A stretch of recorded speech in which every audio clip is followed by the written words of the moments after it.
Hello and welcome to another episode of the Leave No Doubt podcast. Really excited to be joined once again by Joe Partington. I guess a lot of you know Joe really well, and it's great to have Joe back with us to just have a little look back over the year, have a look back over some of our podcasts, and just have a little discussion around some of the real key take-home messages from the podcast. You've you've stolen my thunder, Dan. There, yeah, very, very good. Articulated very, very well. No, I think obviously we're about to wrap up the year, right? And a lot of the conversations that we have had with amazing people and amazing people within football, and I think a lot has happened with us, like in our own personal lives this year. And this podcast is at times been difficult to record, but it's like I'm sure you can agree with me, mate. It's been great to connect with people within football, to share people's stories, to give people information that might help them improve their games. And I think we've just been talking about it before we got started about some of the numbers that we've managed to accumulate, people listening to us, sharing us, like we've been listened to in over 50 countries, which is a quarter of the world, which is absolute madness. Like some of these numbers that I'm sure we'll share, obviously, with people in time. It's really amazing. So when we first started this, I think it was lockdown, mate, when we first started speaking to one another about this podcast.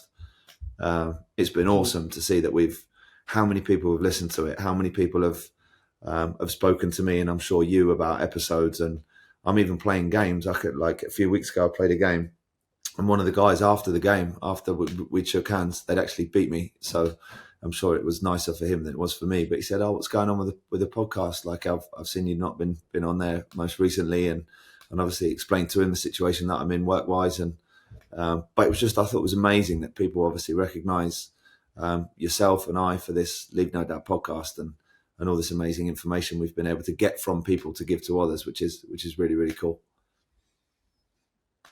Yeah, I think if you go back to when we first started, I think the whole idea was that, giving back, giving real take home messages, actually trying to put something out there for aspiring players who just want to get better in their game. So, by just touching one or two people, I think we've achieved what we wanted to from the outset. But if I just go through some of the stats, which, I think is very humbling, we've been listened in over 50 countries. 100,000 streams. Our listeners increased by 148% this year, increased by 325 streams.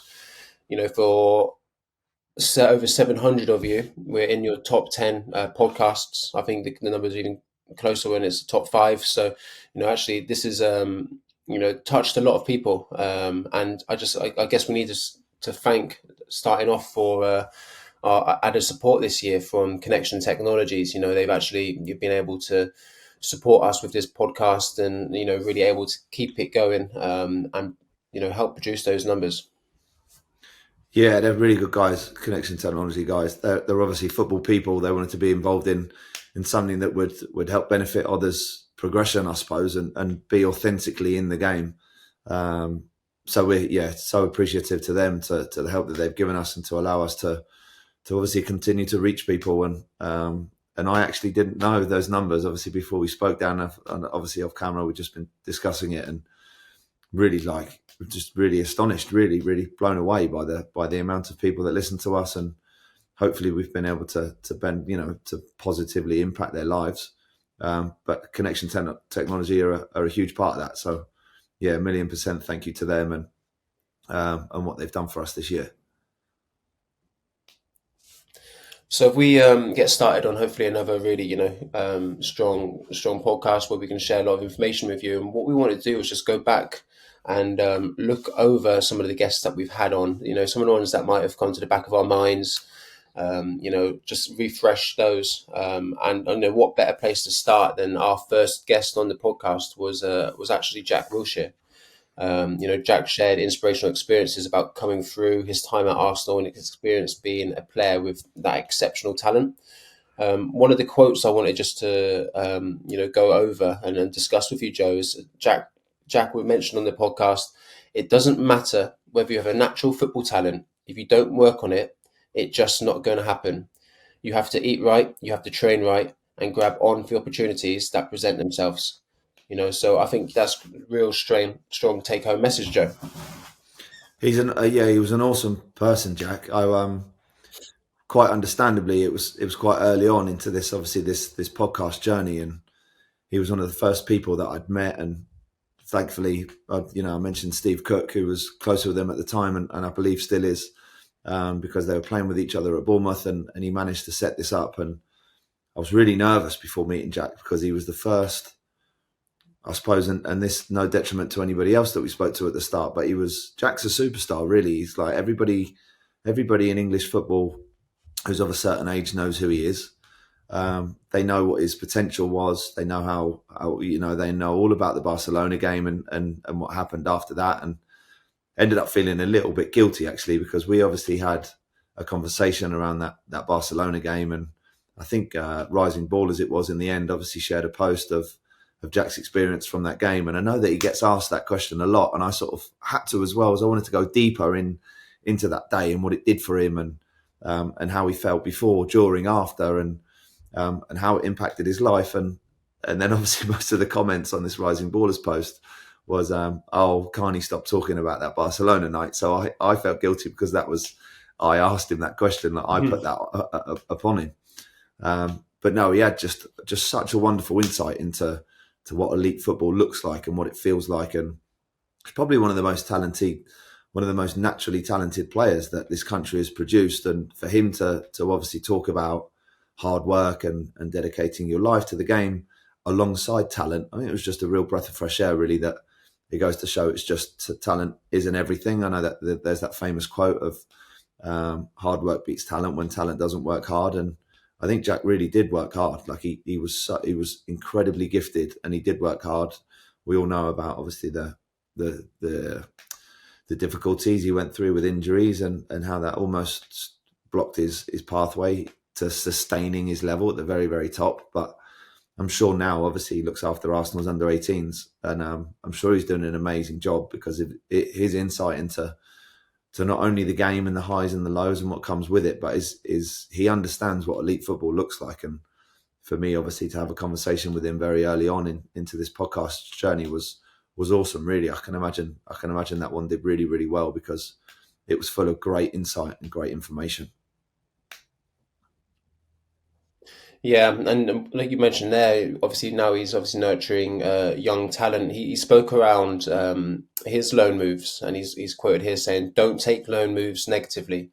They always represent a great opportunity for playing time and learning new things." So I think this obviously showed his, I guess, growth mindset in what he thought about loans, thought about different experiences, thought about going out on loan. And I know this has come up, I guess, with quite a few people on this podcast around actually how the loan experience can really benefit you as a player, but might not always go to plan.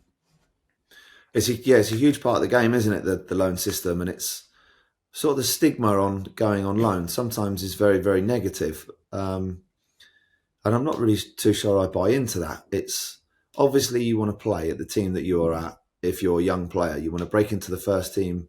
That is what every young player aspires to do. But to get to that level, to reach that level, to be ready to not only play once but play 10 times in a row, you've got to have experienced what the game looks and feels like, especially even before a game, after a game. Like it's not necessarily just about your match day experience in terms of the 90 minutes that you play. It's about everything that comes with that. Like how can you absorb tactical information? Like how can you do a role for the team within the position that you're playing?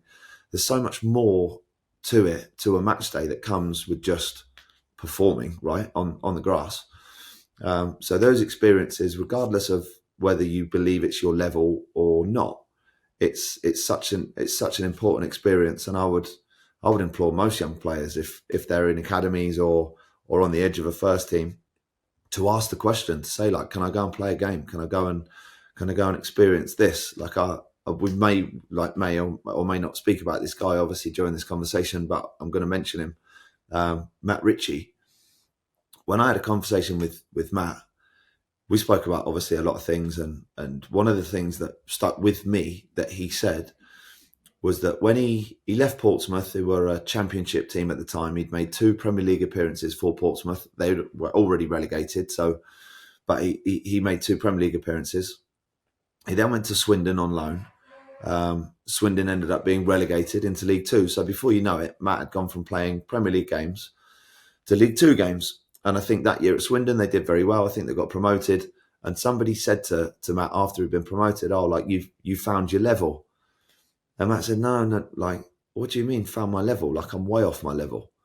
And I always, like it genuinely, it sticks with me now. I'd like to share that information with young players that I'm surrounded by, because he took that as a little bit of an insult. Someone was trying to pay him a compliment, and he was like, "No, like this, like you're wrong. Like I know I'm nowhere near my best." And he used that. He sort of used that quote that someone gave him as motivation every day to be like, all these people think that I found my level. It's like, and I'm nowhere near it. And obviously now we know he's been an unbelievable Premier League player. But I can imagine for Jack and for people going on loan, it's probably the same. As in, like, you go on loan and suddenly the perception is that is your level, but you're not. You're actually using that experience to get to where you want to be. And so, yeah, that was a powerful thing that Jack was talking about, because the stigma on loans, like I said, is negative, but shouldn't be that way.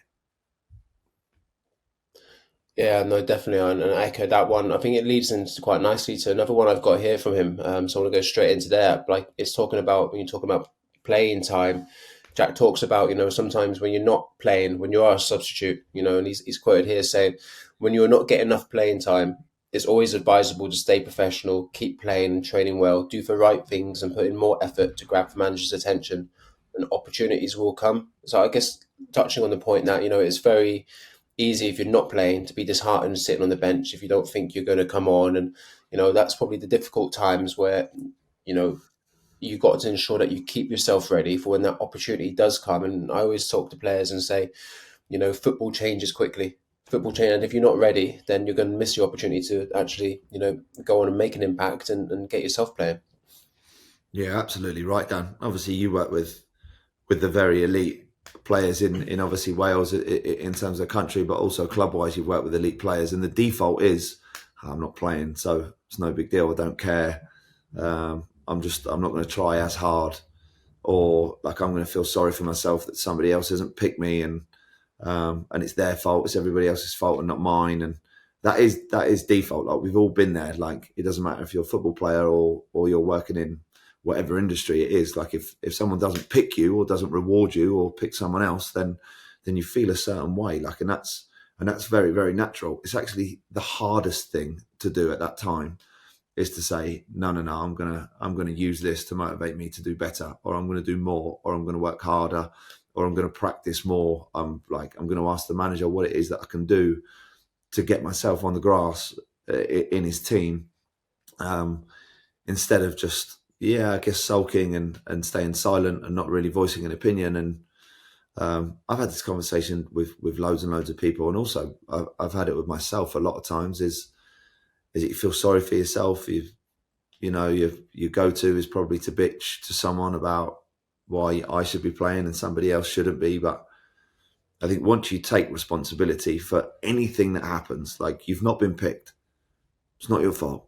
Like, you can't, like, you are shaping the opinion, obviously, of that the manager or whoever has of you, but continue to develop that opinion in a positive way. Like, don't take a negative experience and let it define you as a person and a player. Because I think I like to speak about this quite a lot, and albeit, like, I've not had a fruitful career. Like, I've played most of the time in the National League and League One, but football is mostly about how you deal with negative experiences. Like, it's not very often, and obviously maybe at the top level, and the Man Cities and the Arsenals and like winning a game. I'm not talking about winning a game, because you can win a lot of games, but it's when you don't play, but when you don't play well, when the manager doesn't pick you, when somebody's not said something nice about you, when you've been on the end of a negative scoreline, like when in training you think you're going to be in the team and you're not, when, like, you're a little bit injured and you're carrying a knock. It's like all these things accumulate into negative experiences. And I swear, mate, probably in my life, football's been worth it maybe five times off the top of my head that I can think. But those 5 times were more than worth it. Like, they're like, I would do it all over again for those 5 moments. But people need to realise, like, you're not going to have a moment like that every day. You're not going to have a moment like that every week, maybe not even every season.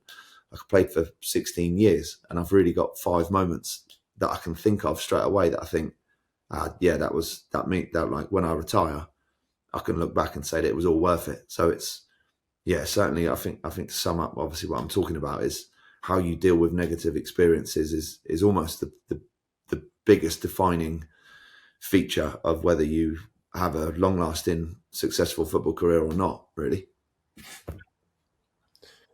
And I think I echo that as well. Once again, like it's how you look at those negative experiences, because you talk around, if you look at them with a growth mindset, you're looking at those experiences and how you're actually going to grow, how you're going to be stronger for them, how they're actually going to benefit you in the long term, which is very difficult to do when you're at the sharp end. But actually, if you try and reframe that in your mind, that actually I'm going to use this like Matt Ritchie did, I'm going to use this to drive me on to make sure that I become a Premier League player.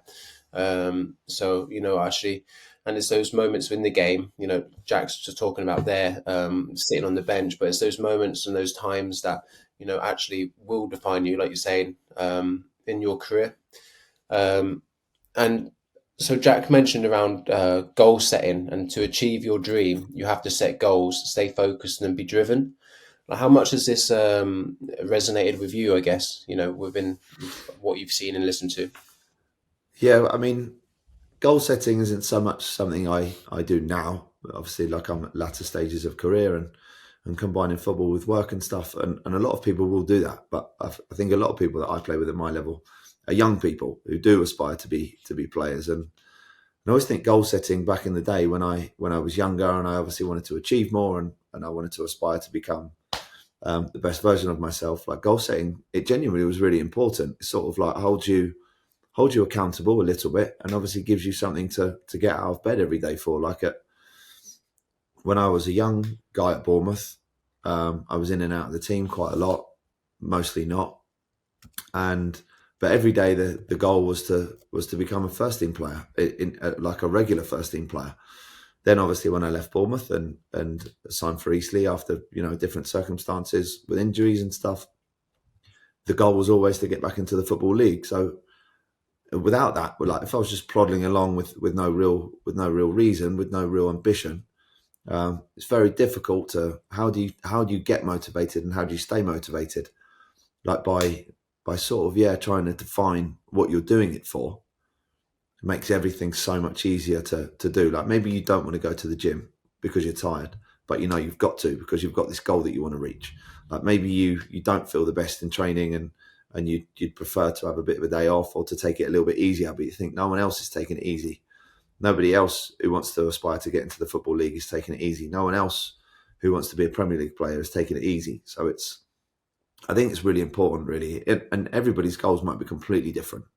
You might be a substitute who wants to get in the team. You might be in the team and want to get a move to a higher club. Like, you might be a young player who just wants to get in a match day squad for a first team game, or you might just want to train with the first team and give a good account of yourself. Like, everybody, like, there are long term and obviously short term goals, but they are, I think, yeah. I mean, Jack talked about it, right? And he's played at a much higher level than the pair of us. And he I think goal setting is massive, not just for football, but in life in general, really. Welcome to the Leave No Doubt podcast. I'm so excited to welcome our new sponsors, Connection Technologies, a market leader in business-to-business tools ranging from business mobile, hosted telephony, and fixed line services. Head over to their website at www.connection-technologies.co.uk, fill in their inquiry web form, and find out how Connection Technologies can support your business moving forward.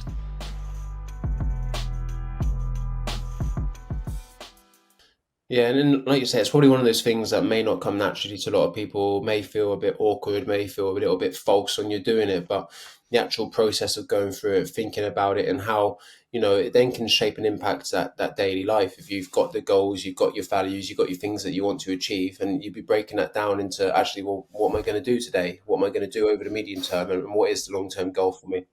So I think that's a process, I think is really important. I encourage people to go and try. So moving on, I'm not sure if this was our second guest, but it's the second one I've got on here. somebody, Andre Ayew was the guest. Somebody, what as we learn, had to deal with a lot of pressure, a lot of expectations coming up. I don't know if any of the guests can remember, but his dad, and let me hopefully get the name right, Abedi Pele, was potentially the greatest African player of all time. Well, he's And when spoken Andre about, grew isn't up, he? actually, People associate him with being the best African player of all time. Yeah.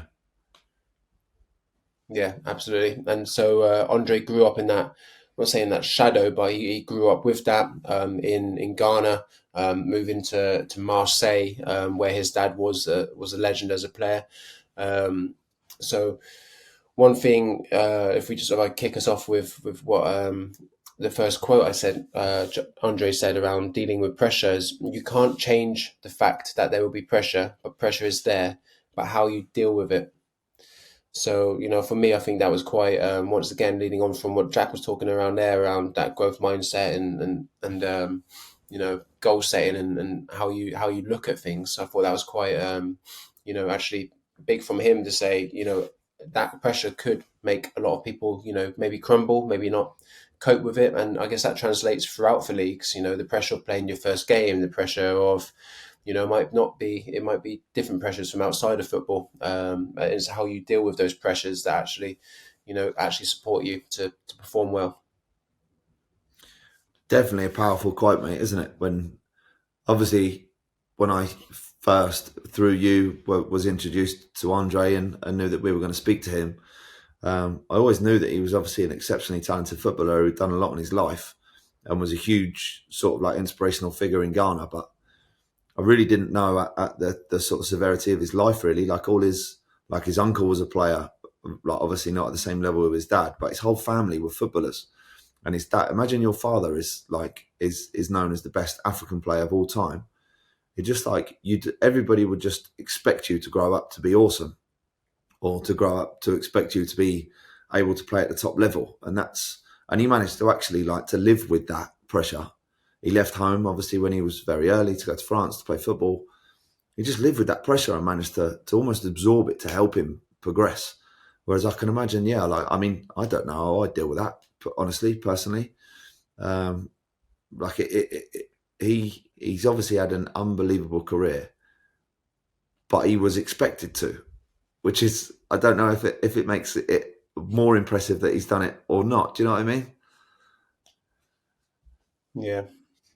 Yeah, and definitely when you look at it, and I was just trying to think in my head there, but how infrequently, or I don't know if it's a word, but like how it doesn't often that sons or of great players don't always necessarily go on to become great players, like Mm. actually have that same motivation to go on and achieve on the back of, what their parents have done. So Andre being able to deal with it, and the way he spoke about it, I don't know if I got the quote here, but I remember the one where he spoke about Ghana, and being football isn't just football in Ghana. Football is that way of life, that actual, the pressure is on, you have to be able to do it.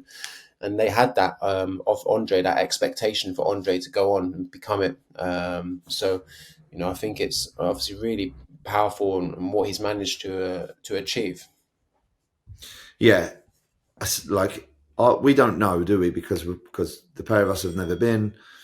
We don't know what football in Ghana is like. And when Andre obviously started speaking about it, he said it's just a huge part of the culture, obviously in that country.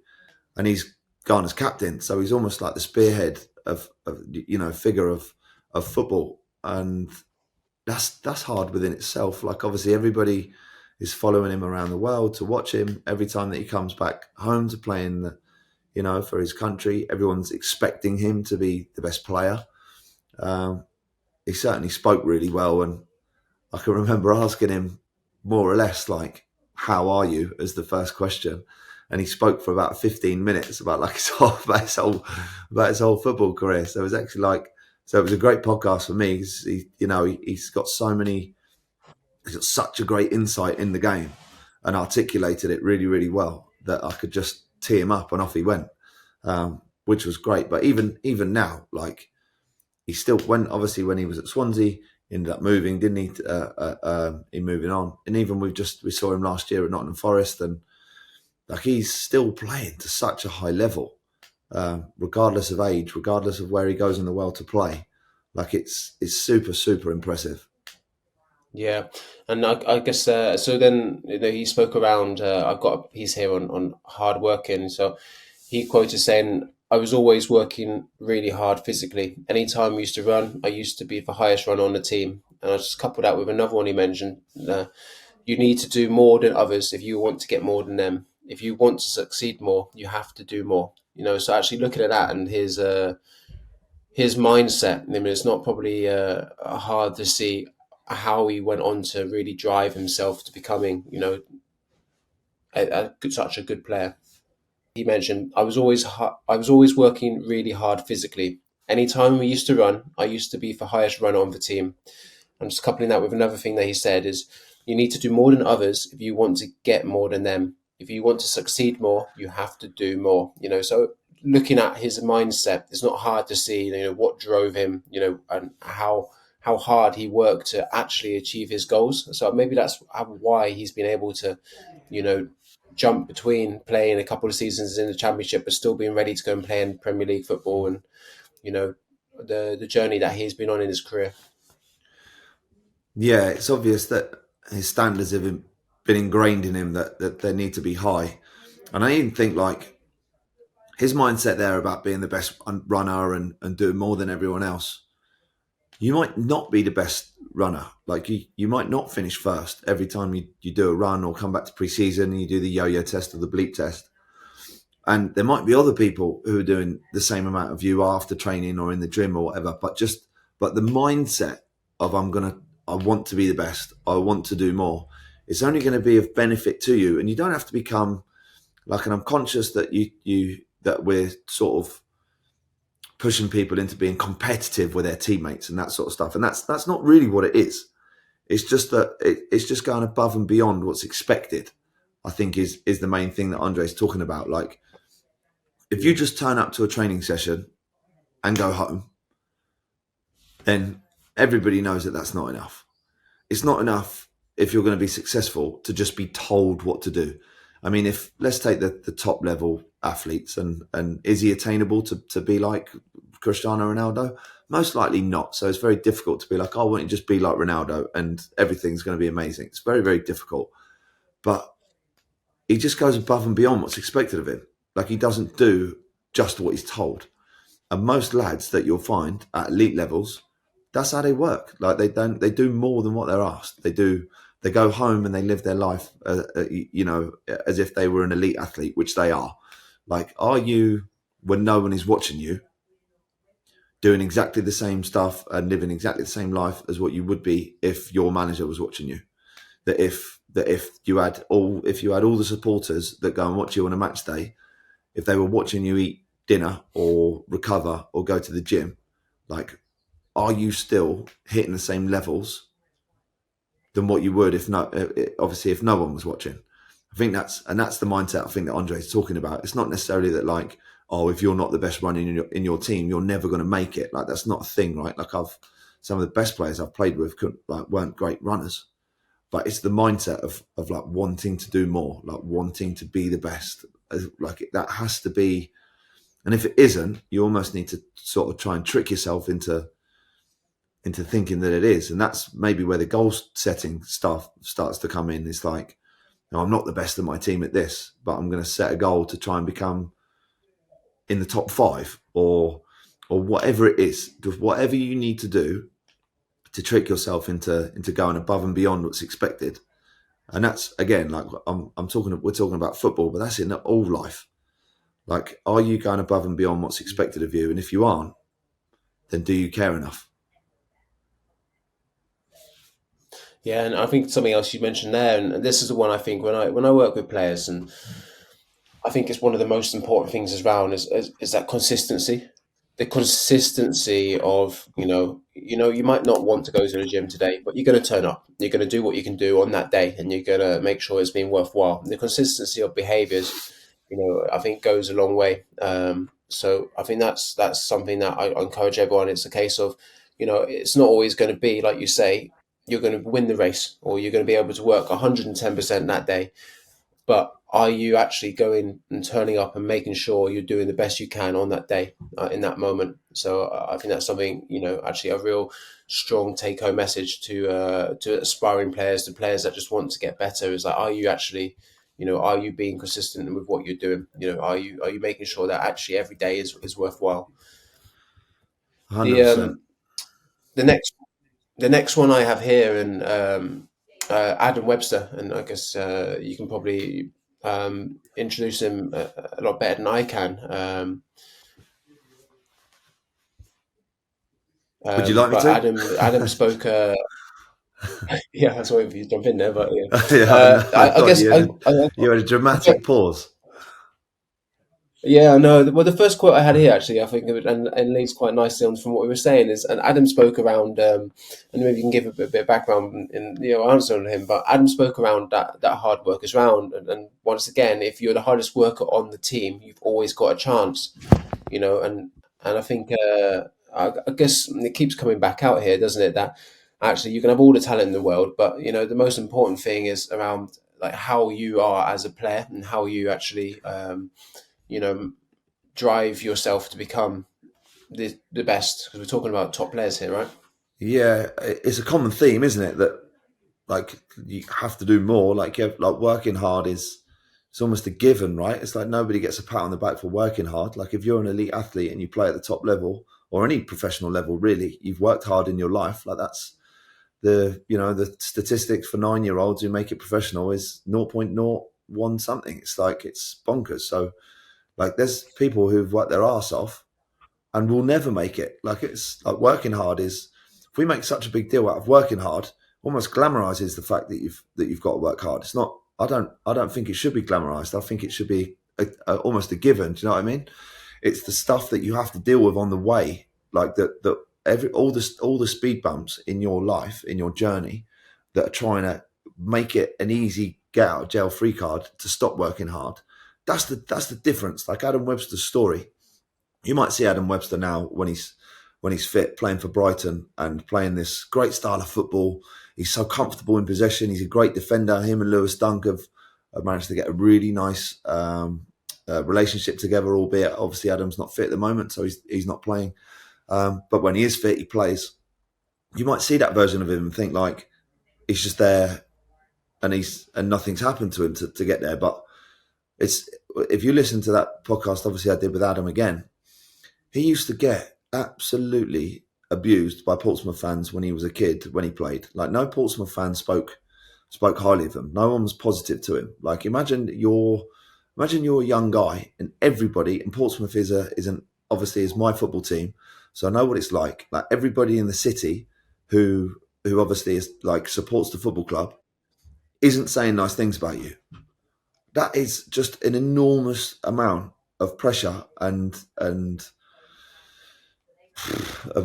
to deal with when you're trying to make it. Like it's like, and he managed to soak all that up and still play well and still progress. And Ipswich ended up buying him from Portsmouth for however much money it was. Like he went from Ipswich to Bristol City for a few £1 million, and then went from Bristol City to Brighton for £20+ million. Like we're talking about a £20+ million player who at one point had a full supporter fan base, not thinking he was good enough. It's like, so when we're talking about Adam Webster, and I actually love talking about him because one, he's an amazing guy, and two, his story is so relatable. It's like, no one thought he was good. But look at him now. Like, so we're talking about hard work. Like it's easy to work hard. It's easy to work hard when everyone's telling you that you're amazing. It's easy to work hard when you're the best player in your academy and everyone thinks that you're great. And by the way, Adam Webster played for England youth team when he was a Portsmouth player. So he must have known that internally. He must have known that he was good. Like everybody at Portsmouth was telling him he was a good player in terms of the coaching staff and his teammates. They all knew what he was capable of. But for whatever reason on the match day, supporters just had an opinion of him. And he was also playing out of position. He was playing at fullback and he's a centre back, which is very, very difficult. But imagine you've got all that negative cloud over your head, which as a young player, if you feel like supporters don't like you, like can affect you enormously. I know it would have done me. And he managed to do all that. He managed to take all of that and continue to work hard when it would have been easier to just walk away and say, this is more difficult than what I thought it was going to be. I'm not going to do it. And now he's not only is he an exceptionally talented football player, but he's got a wonderful life for his family. He's got a young daughter. He's announced yesterday he's got another one on the way on social media, which is incredible, and sort of like, obviously, congratulations to him and his missus. But he now lives the life that everybody dreams of living, because he worked hard when it was easier to quit.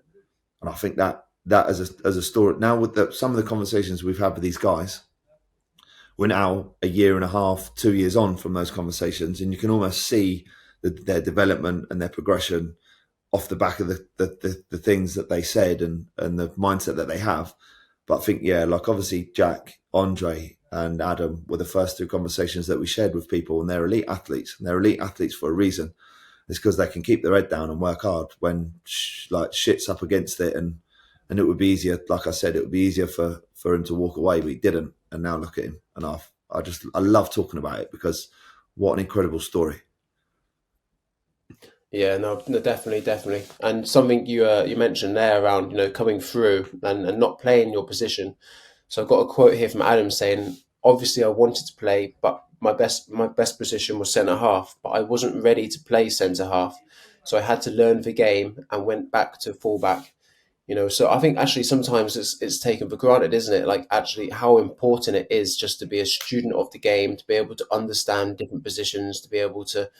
He knew that he wanted to long term be a centre half, but for him to play, he had to play at fullback, and he had to learn that position and maximise himself in that position, and probably that actually ended up helping him in the long run from going through that process. Absolutely.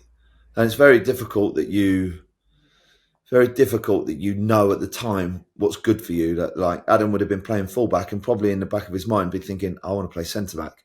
It's only now that he looks back on those experiences and thinks like, oh, it's a good job I did that, actually, because then I learned this, or I gained more experience in that. So I think it's so important that, because everybody, it's very, very difficult to see at the time why something is going to benefit you. Like I could play in the wrong position. All I would do is moan about it, because at that time I feel a certain way about that experience that I'm having. And then a month or two later, I'll be like, oh yeah, I remember that experience. Like I actually learned quite a lot from that, and I managed to deal with those negative feelings that I had. So yeah, I'm pleased with myself for that. So, but you can't see it in the moment. So what I would sort of implore anyone, especially young guys, to do is to not be too judgmental over any experience that they have. Like how can you take what's just happened, or what is about to happen, or what is happening, and help it benefit you in the long run? It's so easy to just, like Adam could have quite easily just said like, oh no, I'm not fullback and I'm not doing it, and find yourself out of the team. You never get in the team, and your whole career looks completely different. But he managed to soak up every experience that he had, and use it to his benefit. And it's only years later, obviously, now that he's speaking about it positively, but I'm sure at the time it was tough for him. But this again, like, falls into the, like, how can you deal with things that make you feel negative? He's a glowing example of someone who took shit his whole life. It wasn't easy. And now he's doing amazing things, and he's doing amazing things because he deserves it, and he worked for it. Yeah, and I guess also like how important like learning, being a student, continuing to learn is as well. He's learned to play a new position, and that's probably helped him in actually becoming the centre half he is at Brighton. But he's also mentioned here around, the other bits and pieces around the game is nutrition and sleep. And he said, my knowledge of stuff like nutrition, and that's right, wasn't good. I used to eat chocolate and squashes every day, and then imagine anyone can learn how to eat right and to train properly. I hope I've got that right, and it's just not. Yeah, he did But say that. I I guess the remember it. message here is he used to just not eat right, not drink right, maybe not sleep right, but saying how important that stuff is, but how that anyone can learn it. It's not necessarily something you think, oh, I can't learn how to do that. You can, and how much it actually ends up going on benefiting you. Yeah, it's not VIP members club, is it? Like being healthy, it's like it's all these information is attainable, and obviously with like without trying to plug ourselves too much, like ePerform is at the forefront of that. Really, people can use the information that we give them to be the best version of themselves in terms of being a football player. But like if anybody follows Adam online now, I'm not sure if it would be a personal account or I think it's his personal account. So forgive me, a lot of people won't know this, but he's really into his food. Like he's always cooking great things, and he's probably taken obviously that interest of like, how can I actually make myself better now to something he's like is a big part of his life, is obviously like making different dinners and learning about different ways of cooking. And it's not rocket science, is it, to know what's good for you and what's bad for you? Like there's enough information out there now that can help you. And don't get me wrong, like I like a cheat meal and a packet of biscuits more than anyone, but like when I was and now I could probably get away with more now than what I used to. I'm certainly conscious that I'm not playing as much football as I am, so I have to change my diet slightly. But it's it's that just everything that comes with being an elite athlete. Like we touched on mindset, we've touched on dealing with negative things, we touched on hard work, but lifestyle is enormous. Like it's not even necessarily having one good meal, but what's your lifestyle like? Like a lot of people and especially as this time of year, and when this probably gets shared in the new year, it's a perfect time, and everybody goes, right, I'm going to go to the gym, or I'm going to eat better, or I'm going to do this, I'm going to do that. And it's those habits that you want to try and create to get the best out of yourself. You have to try and turn it into your lifestyle. Like and I don't know how many days, I'm sure it's something like 10 days or 14 days, maybe 2 weeks. If you do something every day, it suddenly starts to become a habit. Or if you stop eating something after a certain amount of time, your body starts to crave it or stops craving it and things like that. So there are obviously methods that people can use if they want to do it badly enough. But yeah, I think I would definitely default into the word lifestyle and what does your lifestyle look like, and like what does your sleep look like? And I know that me and you once upon a time had a conversation about sleep and what that looks like, but food, sleep, all the things that you don't actually have to be a technically gifted footballer to do. Like what's your lifestyle look like? That's so important. Yeah. So our next guest we had here was Nathan Dyer, and we spoke about how important going out and having that mindset and going out on loan and how you take on that loan. Like Nathan was the recipient of an unbelievable loan. He's gone out on loan to Leicester. Then he ends up winning the Premier League, and it's probably something like going out on that loan. He didn't really think that was possibly even possible, and most of us as footballers, people like football, didn't think that at the time. But just showing how actually every opportunity is, or every stage has an opportunity, and so Nathan was our next guest, and I just scrolling through some of his quotes here, and he said the same thing around for me personally, it was just about preparation. Make sure that I was hydrated.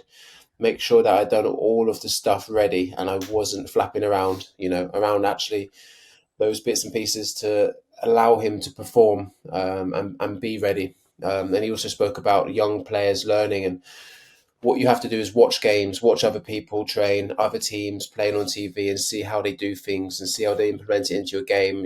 Once again, being that student of the game and looking to learn from those around you all the time. Yeah, I've really enjoyed that conversation with Nathan. I thought he was a great guy, and obviously, you told me about him before, and I've got another mutual friend with Nathan that knows him and spoke very highly of him. But like I think he's a shining example of not like football's not one size fits all, right? Like Nathan is a small player, like and in an era of football where it was difficult to be his size, and he managed to have an unbelievable career. Like he's such a technically gifted guy. Played obviously in a team, grew up in a team at Southampton that played to his style. Played in a Swansea team that played to his style. So I think that's important that you find the right place for your game. and your attributes, and he obviously managed to do that, which is great. But you sort of started talking there, mate, obviously by talking about his loan to Leicester, and I don't know if this came out in the podcast or not, or maybe he saved it for afterwards. And I sort of remember thinking, God, Nathan, I wish you'd have told us that, like, on the record. And I hope I'm not obviously like going behind his back or whatever. And so, but when we finished recording, or maybe it is on the podcast, I can't really remember. But his loan experience at Leicester, albeit it finished with him having a Premier League winners medal, is he didn't play that much. So he said he actually found it really, really difficult. Like that year, Leicester were winning most games, obviously, because they ended up as champions. He was living away from his family, and he wasn't contributing that much on a match day. He said, so regardless of obviously what was happening, he said he wasn't really that much involved. And so everybody would always, I'm sure, say to him, and myself included, God, how unbelievable must have that been when you went on loan to Leicester and they won the Premier League? Like, would have been, oh, wow, would have been awesome. But I myself can relate to him. I've been in environments where my team is winning, but I'm not contributing, and it doesn't feel like you've done it. Almost, it doesn't feel like you sort of deserve it. Maybe, like he has a Premier League winners medal, and I'm sure I'm sure it takes pride and place, and so it should. Like, it's an unbelievable achievement. But I remember him actually saying that he really found that period of time difficult. Whereas I'm sure everybody's natural perception of him would be that it was just the most amazing time in his life. Do you know what I mean? Mm. Yeah, definitely. And I guess that's the other side we mentioned a few times, the other side of football. People looking out from outside to inside, maybe misses and doesn't see it's around how how challenging it can be, and you think things are brilliant, but actually everyone is an individual. Everyone's an individual is part of a team, and everyone's experiencing those experiences very different. And I've got a quote here, or just we've hopefully not being too cliche with all this, but we've just been speaking around how important hard work is and all that side of things. But Nathan being probably a very different character in terms of personality, and he spoke about coming through and about how I was just enjoying it every day, just going out there and wanting to do is kick the ball around. I never put any stress upon myself or anybody. So just around, like, sometimes it is around remembering what you fell in love with the game for, and being able to enjoy yourself, and not put the stress or the pressure on, and that actually ends up bringing the best out of you, and making sure that you can find that in those moments. And it is a job for a lot of people, and maybe it's not that making it become a job that you start to resent because you're going out there, but finding why you enjoy playing football in the first place. Yeah, so continuing on Nathan, and I'm hoping I'm not going to be too cliche with what I'm going to say here. Like, we've been speaking around hard work and how you have to be driven in goal setting and all that side of things, but also knowing Nathan's personality and who he is. He obviously articulates really well around when he was coming through and when he plays. So I was enjoying it every day, just going out there and wanting to kick the football around. I never put anything stressful upon myself or anybody. So I just think of, like, how actually it's really important to find the enjoyment in what you do, to find the enjoyment in actually playing, and how taking away the fact that for some people it's a job, for some people it's going to be challenging, you're going to have to work hard, but finding actually the inspiration of when you were a young kid, why you got into football and why you enjoyed it so much. And Nathan obviously speaks around that, and saying how important it is for him.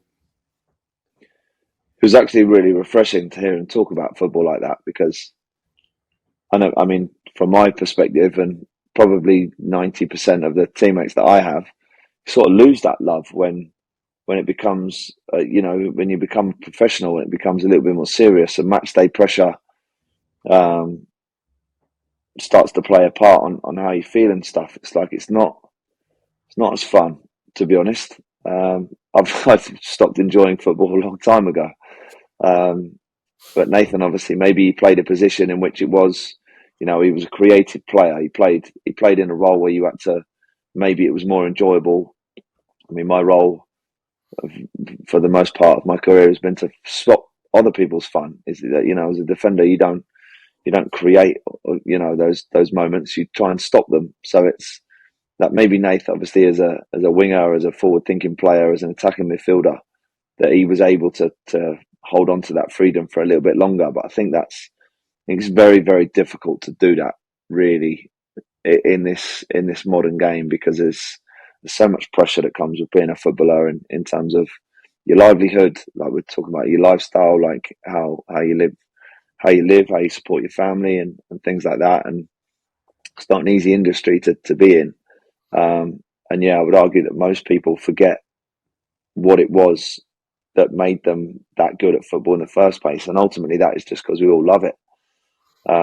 So yeah, to hear Nathan speak about football like that was refreshing. You know, I'd love to sit here and tell everybody that you should play with freedom and you should enjoy it and you should do this and you should do that. But it's just, that's not real. Like that doesn't happen. I used to love training. I used to love training, or like obviously still do now. Like I love training sessions, but on a match day, I don't enjoy it. Like winning for me is more of a relief than it is enjoyment.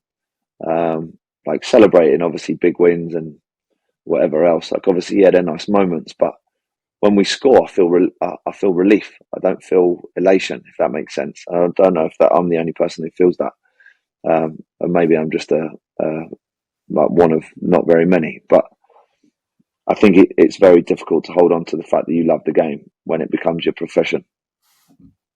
And I guess that's really insightful and you know, really important to be able to see maybe both sides of it, you know, both sides of, you know, like how it is tough and how it is challenging, and you know, obviously, and trying to look back and think around that enjoyment, why you started and why you enjoy playing, and it's great obviously to hear Nathan talk like that, and maybe it's something that you know, yeah, I don't know. Maybe it's the game. Maybe it's it just going down the fact that it becomes too much pressure, too much stress, too much, you know, organization, too much thing on it, and but I guess if you're talking around that whole weekly side of things, and just making sure that, you know, finding some sort of enjoyment from the game still, even if that is just your training sessions and being around the lads and having those moments, and when the game comes, just sort of accepting the fact that this might not be as enjoyable, but you know, it's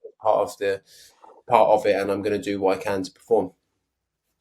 Yeah, I think something that I know I have done in my life, and other people do, is you create something, or you have something, or you put something somewhere that reminds you of what it is that you're doing. Like I have a pre-match thing that I do on the pitch that reminds me of ultimately how lucky I am to be able to play. It's like, it might be something you have on your boots. It might just be something like, I know lads wear wrist tape or whatever it is. Like it might be that you wear a certain item of clothing, like a certain pair of pants or an Under Armour or base layer, whatever it is, like that reminds you that like you play this game for a reason.